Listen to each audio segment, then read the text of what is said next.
हमारे समाज में जहाँ लोग की एक शादियां नहीं हो पाती, वहां पर एक महिला की 3 शादी करा दी जाती है और तीसरा पति जो कि अपनी पत्नी को कोठे पर ले जाकर बैठा देता है। फिर जो होता है उसके बाद की कहानी जान आपके पैर तले जमी खिसक जाने वाली है। सो नमस्कार, आदाब, सत श्री अकाल दोस्तों, मैं करणराज, आप देख रहे हैं अनोखी अपराध। ये घटना जो है बिहार के पटना की है। वहीं की रहने वाली दुर्गा जो अपने माता पिता के साथ रहा करती थी। दुर्गा जो थी वह अब जवान हो चुकी थी, इस कारण से उसके माता पिता काफी चिंता में थे कि अब उसकी शादी करा देनी चाहिए। वो अपने कास्ट में ही, अपने जो कि बिरादरी में ही अपने एक लड़का को तलाश करते हैं और उससे शादी कर देते हैं। शादी बहुत ही धूमधाम से होती है। शादी हो जाने के बाद दुर्गा अपने आप ससुराल चली जाती है। अब दुर्गा से वह दुर्गा देवी बन चुकी थी और वह अपने ससुराल में बहुत ही खुशहाली से रह रही होती है। करीब 3 महीने गुजरते हैं कि दुर्गा के पति का अचानक से तबीयत खराब होना शुरू हो जाता है। धीरे धीरे तबीयत इतनी खराब हो जाती है कि दुर्गा का पति इस दुनिया को छोड़कर चला जाता है।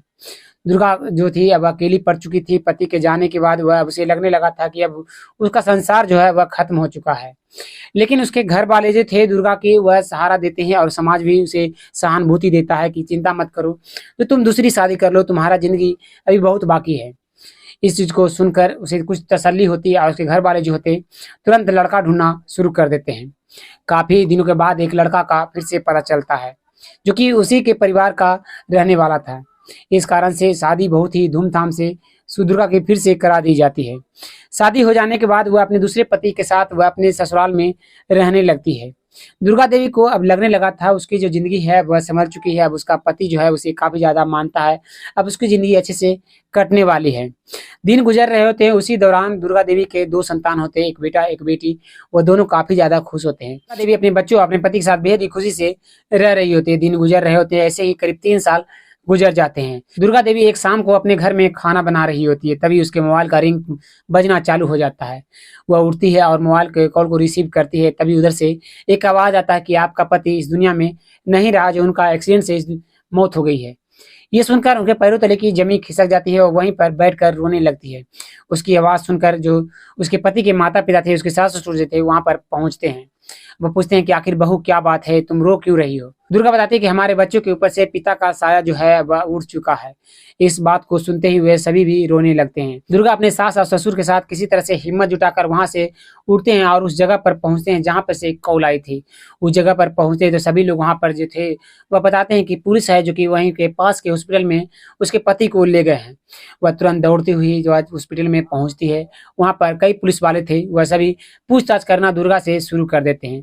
काफी देर पूछताछ होने के बाद उसे पोस्टमार्टम करने के बाद बॉडी उसके हवाले कर दी जाती है।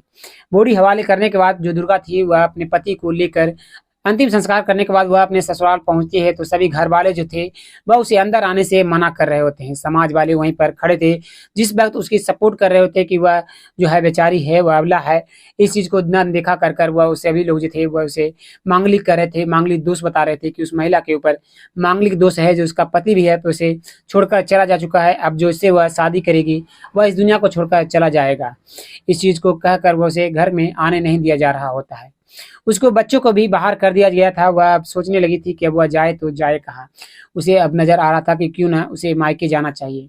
वह वहां से अपने ससुराल से निकलती है और सीधे अपने मायके पहुंच जाती है। मायके आने के बाद उसके माता पिता जो थे वह भी उसे घर में आने नहीं देते हैं। कहते हैं तुम्हारे लिए इस घर में कोई जगह नहीं है, अब मैं तुम्हारे लिए लड़का ढूंढूं या तुम्हारी छोटी बहन के लिए लड़का ढूंढूं।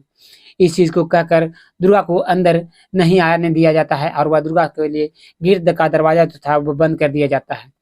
दुर्गा बाहर कभी रो ही रही होती कि तभी वहां से एक महिला पार हो रही होती है। वह दुर्गा को अच्छी तरह से जानती थी। वह पूछती है कि दुर्गा, आखिर तुम क्यों रो रही हो। दुर्गा सारी चीजें बताती है कि मेरे साथ इस तरह की चीजें हुई है। मेरा पति जो है वह पहला पति बीमारी के कारण इस दुनिया को छोड़कर चला गया। दूसरा पति है जो कि एक्सीडेंट होने के कारण इस दुनिया को छोड़कर चला गया। और सभी घर वाले जो है मुझे अंदर नहीं आने दे रहे हैं, मुझे घर से निकाल दिए हैं और कहते हैं कि तुम्हारे ऊपर मांगलिक दोष है। मैं क्या करूं, मेरा क्या दोष है, मैंने क्या बिगाड़ा है, मैं अपने बच्चों का कैसे ख्याल रख पाऊंगी, मैं कहाँ से पैसे लाऊंगी या ऐसे परवरिश अच्छा दे पाऊंगी। जो वह महिला होती है वह कहती है कि चिंता मत करो, मेरे पास एक रास्ता है, अगर तुम चाहो तो वह कुछ काम कर कर अपने बच्चों का परवरिश सही से कर सकती हो। तो दुर्गा देवी कहती है आखिर वह कौन सा काम है। तो वह महिला कहती है मेरे पास एक काम है, जहाँ मैं काम करती हूँ भट्टे पर, वहाँ पर ईंटें बनाना होगा, जहाँ पर चिमनी कहते हैं वहाँ पर तुम चलो, वहाँ पर तुम काम करना, वहीं पर काम कर अपने बच्चों का जिंदगी परवरिश जो है वह अच्छे से तुम कर सकती हो। दुर्गा देवी जो होती है वह तैयार हो जाती है, कहती है ठीक है मैं जाने को तैयार हूँ, जो कब चलोगी। तो वह महिला कहती है कि चलो आज रात में हम लोग एक साथ रहेंगे, या फिर कल सुबह ही होते ही वहाँ पर भट्टे पर हम लोग चले जाएंगे। दुर्गा देवी उस महिला के साथ उसके घर पर चली जाती है। चले जाने के बाद अगली सुबह जब होती है तो वह महिला और वह दुर्गा देवी जो होती है अपने बच्चों के साथ भट्टे पर पहुंच जाती है और वहाँ पर उसका काम लग जाता है। काम लगने के बाद दुर्गा देवी जो थी वहाँ पर मन लगाकर काम करने लगती है। काम करते हुए दिन गुजर रहे थे।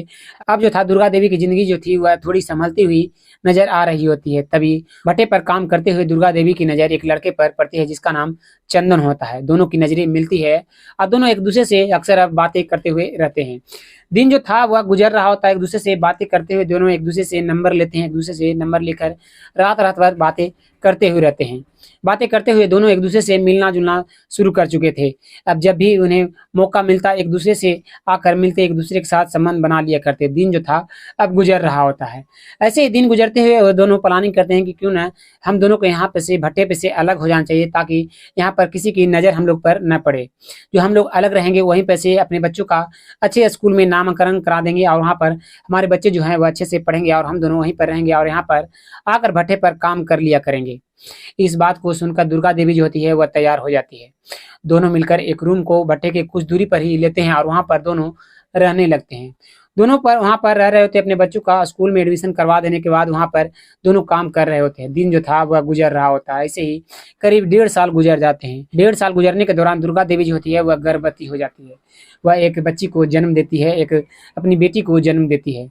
जन्म देने के बाद दोनों मिलकर काफी से रह रहे होते हैं। दुर्गा देवी जो होती है वह कहती है चंदन से कि चंदन क्यों ना अब दोनों को शादी अब कर लेनी चाहिए।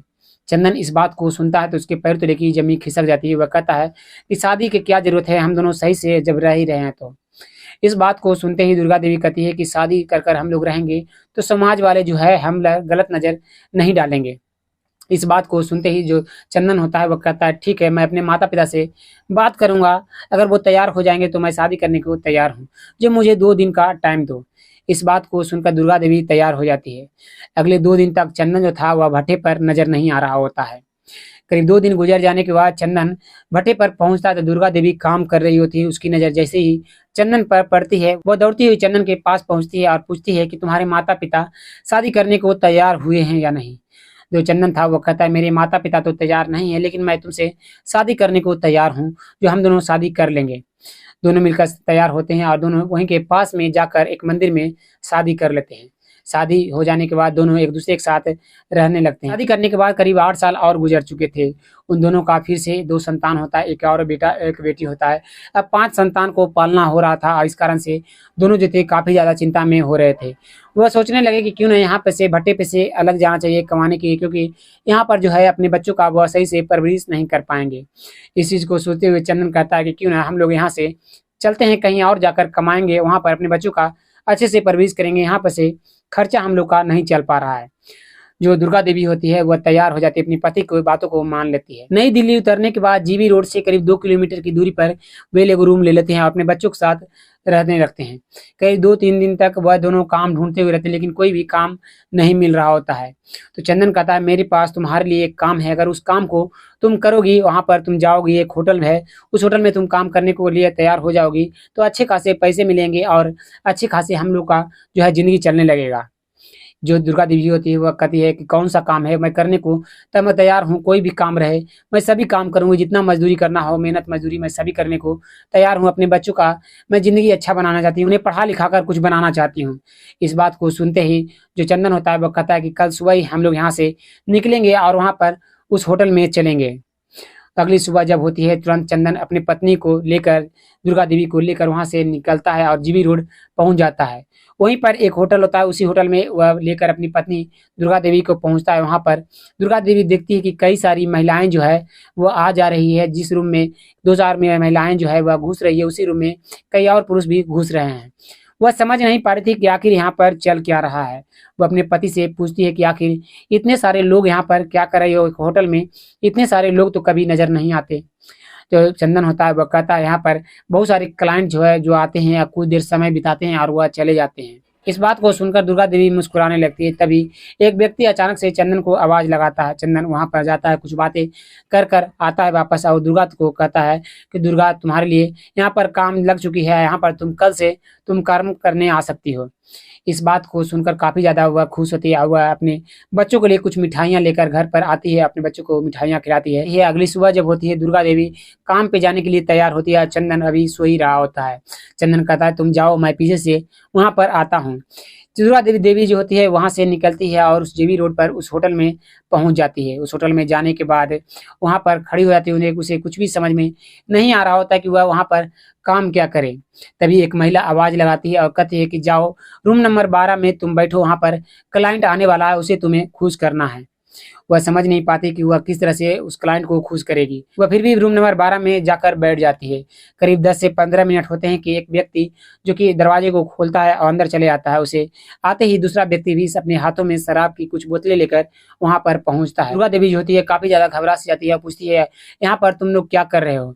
तो दुर्गा देवी को वह लोग सभी कहते हैं कि मैं तुम्हारे साथ यहाँ पर मौज मस्ती करने आया हूँ, जो तुम मुझे खुश कर दो, मैं तुम्हें जितने पैसे मांगोगी उतने पैसे मैं दूंगा। इस बात को सुनते ही दुर्गा देवी जो समझ नहीं पाती, वह कहती है तुम्हें खुश कैसे करना है। तो वह दोनों जो थे वह कहते हैं कि पहले सो शराब की जो पैक है वह तुम बनाओ, उसके बाद जो है हम दोनों मिलकर तुम्हारे साथ एक साथ संबंध बनाएंगे। इस बात को सुनते ही वह वहां से रूम का दरवाजा खोलने लगती है। तभी वह दोनों उसके हाथ को पकड़ते हैं और दोनों मिलकर उसके साथ संबंध बनाना शुरू कर देते हैं। करीब आधे घंटे होने के बाद दुर्गा देवी रूम का दरवाजा खोलती है और वह वहां से सीधे निकलकर अपने पति के पास आती है और कहती है कि वहां पर इस तरह की चीजें मेरे साथ हुई, चलो वहां पर तुम कंप्लेन करने के लिए। तो दुर्गा देवी की बातों को सुनकर उसका पति चंदन जो होता है वह कहता है कि ये सब बातें जो है वह भूल जाओ, ये सब चीजें तुम्हें हर दिन करनी पड़ेगी, जो अच्छे खासे पैसे मिलेंगे, हम लोग की जिंदगी अच्छा चलेगी। ये कौन जानेगा गांव में कि हम लोग इस तरह की चीजें कर रहे हैं, जो तुम्हें ये सब चीजें करती रहनी चाहिए। इस बात को सुनकर जो दुर्गा देवी होती है काफी ज्यादा गुस्सा हो जाती है। वो अपने पति से कहा सुनी करना शुरू कर देती है। दुर्गा देवी की बातों को सुनकर वह चंदन जो होता है वह वहां से निकल जाता है। निकल कर दुर्गा देवी जो होती है अपने पति का शाम तक इंतजार करती हुई रहती है कि अब आएगा अब आएगा अब आएगा, लेकिन उसका पति वहां पर नहीं आता है। अब उसे समझ में नहीं आ रहा था कि वह अब जाए तो जाए कहाँ। अपने बच्चों को लेकर वह वहां से फिर से वापस बिहार पहुंच जाती है और पटना पहुंच कर अपने पति के बारे में पता लगाना शुरू करती है कि आखिर चंदन कहाँ है, कहाँ का रहने वाला है, लेकिन कुछ भी उसे पता नहीं चल रहा होता। बार बार उसका कॉल लगाया जा रहा होता है। तभी एक दिन अचानक से उसकी कॉल लग जाती है। चंदन उधर कॉल को रिसीव करता है तो कहता है कि मैं तुम्हारे साथ नहीं रह सकता, मैं अब दूसरी शादी करने जा रहा हूँ, जो तुम्हारे साथ मेरा कास्ट अलग है, तुम्हारा कास्ट अलग है, मैं तुम्हें अपने घर लेकर नहीं ले जा सकता। इस बात को सुनते ही जो वो दुर्गा देवी होती है काफी ज्यादा गुस्सा होती है। वो कहती है जिस दिन तुम शादी किए थे और शादी करने से 5 साल पहले हम लोग रिलेशन में रहे थे, उस दिन तुम्हें अपने घर वालों की चिंता नहीं हुई थी, जो आज तुम चिंता कर रहे हो। चंदन इस बात को सुनते ही वह कॉल को काट देता है। वह पता लगाने की पूरी कोशिश करती हुई रहती है, लेकिन कुछ भी पता नहीं चल रहा होता है। तो जब कोई रास्ता दुर्गा देवी को नजर नहीं आ रहा होता तो वह थाने पहुंचती है। थाने पहुंचकर वहां पर अपने पति के खिलाफ कंप्लेंट दायर कराने की कोशिश करती है। उस थाने के जो दरोगा होते हैं वह कंप्लेंट लिखने से मना कर देते हैं और कहते हैं यहाँ से चले जाओ, वरना चंदन जो है वह तुम्हें भी इस दुनिया से अलविदा कर देगा, तुम्हारे बच्चों को भी इस दुनिया से अलविदा कर देगा। इस बात को सुनते ही दुर्गा देवी होती है वहां से वह डर कर निकल जाती है और वह अपने वापस रूम पर चली आती है। अब उसे कुछ भी पता नहीं चल रहा होता कि अब वह करे तो करे क्या। तभी किसी तरह से उसे पता चलता है कि चंदन की दूसरी शादी हो चुकी है। इस बात को सुनते ही वह बौखला सी जाती है और तुरंत कई मीडिया कर्मी के पास वह पहुंचना शुरू करती है और उसे वह दरखास्त करती है कि उसे इंसाफ दिलाए। तो वह मीडिया कर्मी जो होता है उस महिला का इंटरव्यू लेता है और वह वीडियो जो है वह काफी ज्यादा इस समय वायरल हो रहा है और वह सरकार से मदद की अब तक गुहार कर रही है। अब देखते हैं उसे मदद मिल पाती है या नहीं, उसे इंसाफ मिल पाता है या नहीं। आप क्या कहना चाहते हैं इस घटना के बारे में कमेंट में अपना राय दीजिएगा। फिर मिलते हैं एक और वीडियो में, तब तक के लिए धन्यवाद। जय हिंद।